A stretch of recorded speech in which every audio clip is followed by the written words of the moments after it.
In this edition of One Play Wednesday, we're going to look at Derek Stingley's first career interception. It was a timely one. The Jaguars' first drive of the third quarter was a pretty long one. By my count, it was a 9-play drive for like 70 yards. Trevor Lawrence is gonna target Zay Jones on this. It's a 13 personnel grouping, so that's one running back and three tight ends.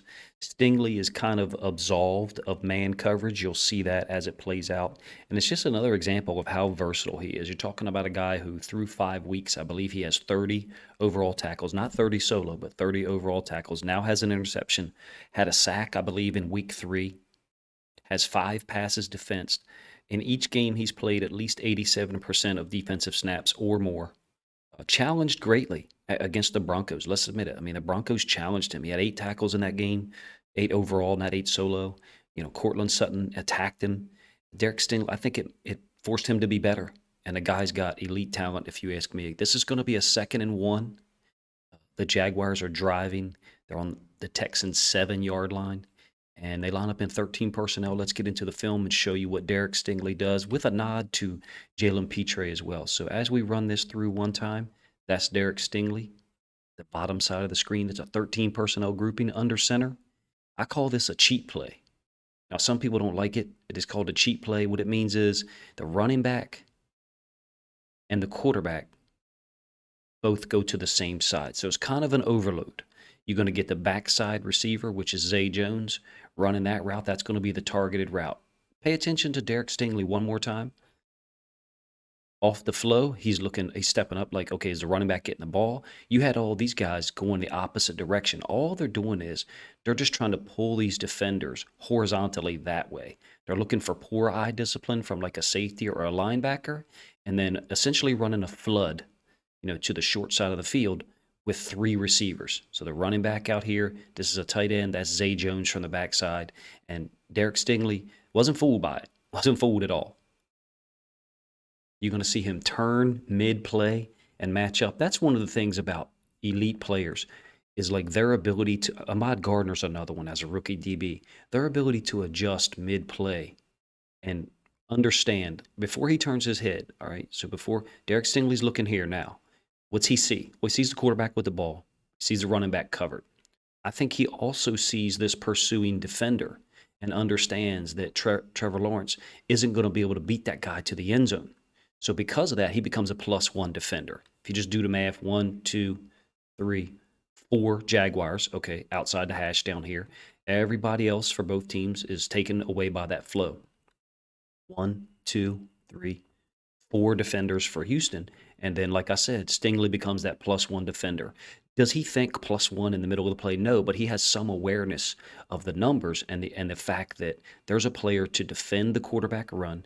And Trevor Lawrence had a 6 or 8 yard scramble on that possession earlier on. So he understood. As soon as I recognize that someone's there to prevent the quarterback, a QB contained player is what it's called. And what I'm saying is, if this guy was not here, if he was way back with the flow over here, I think Derek Stingley puts his foot in the ground and comes forward because he recognizes, I've got to be the QB contained player because somebody else messed up their job. Essentially, he's overlapping, whoever's job. He's overlapping the safety's job there, covering Zay Jones. He could have overlapped the front side DN's job in terms of being the QB contained player. Formationally, you got all 11 Jags in the screen right now from the end zone angle. Stingley is off screen to our right. Now, another guy that we got to talk about, Jalen Petre, playing at a high level as a rookie. The Texans had a great draft. Not a good draft. They had a great draft. Look at Petre. Engage the tight end. And what he sees the running back. He sees the flow right now. He sees the ball. He sees the running back going out in the flats. I think he understands the concept right now, because watch him spin out of this. Spin out and go cover the running back right now. So to this point is where I paused it earlier. Stingley has now decided that he's going to veer back to the receiver. Look for work, basically, is what it's called. Just look for work. Don't stand and watch. He finds work, finds the ball. Bad decision by Trevor Lawrence, but I think he's reading Zay Jones on the backside. Forgive the footage if it's kind of choppy or jumping a little bit. I'm not sure why it's doing that. It's from Game Pass International. So you got Zay Jones running back here. I guess he just doesn't see Stingley. I guess he just doesn't see him. throws the ball to Zay Jones. Is Zay Jones going to catch the ball if Derek Stingley's not there? Yes, he is. It certainly looks like he's open on the front side safety. One more look at the end zone angle. We'll talk about the personnel grouping. So it's 13 personnel, right? You got one running back here. You got a tight end here, another tight end here, and then the outside tight end is going to be the guy who's going to run the route. You're going to get the backside route by Zay Jones, running back into the flats. These two tight ends and all these linemen are working this way. Forgive all the lines on the screen. I'm sorry if that, becomes difficult to look at. But everybody's going to flow this way, trying to get the defense to flow that way as well. Doesn't fool Jalen Petre, who's rookie. Doesn't fool Derek Stingley, who's also a rookie.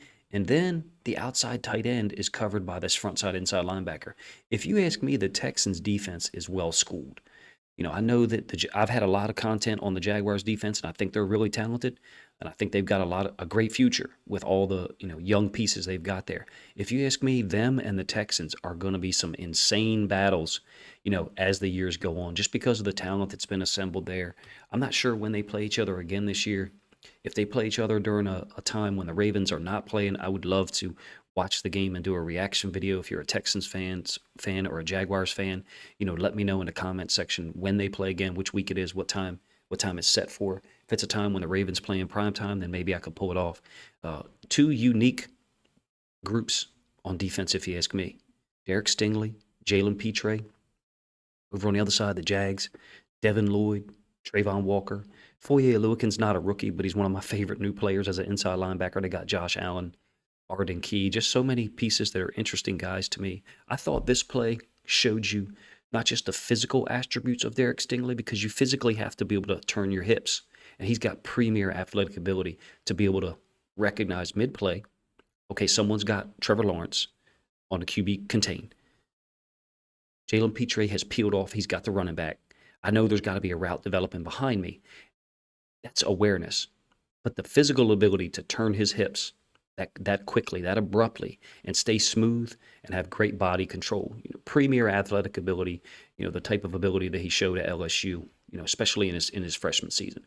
Let me know what you guys think of One Play Wednesday, what you think of my breakdown of Derek Stingley's first career interception. Of course, the Texans got another interception on a Hail Mary to finish the game in their 13-6 upset of the Jags.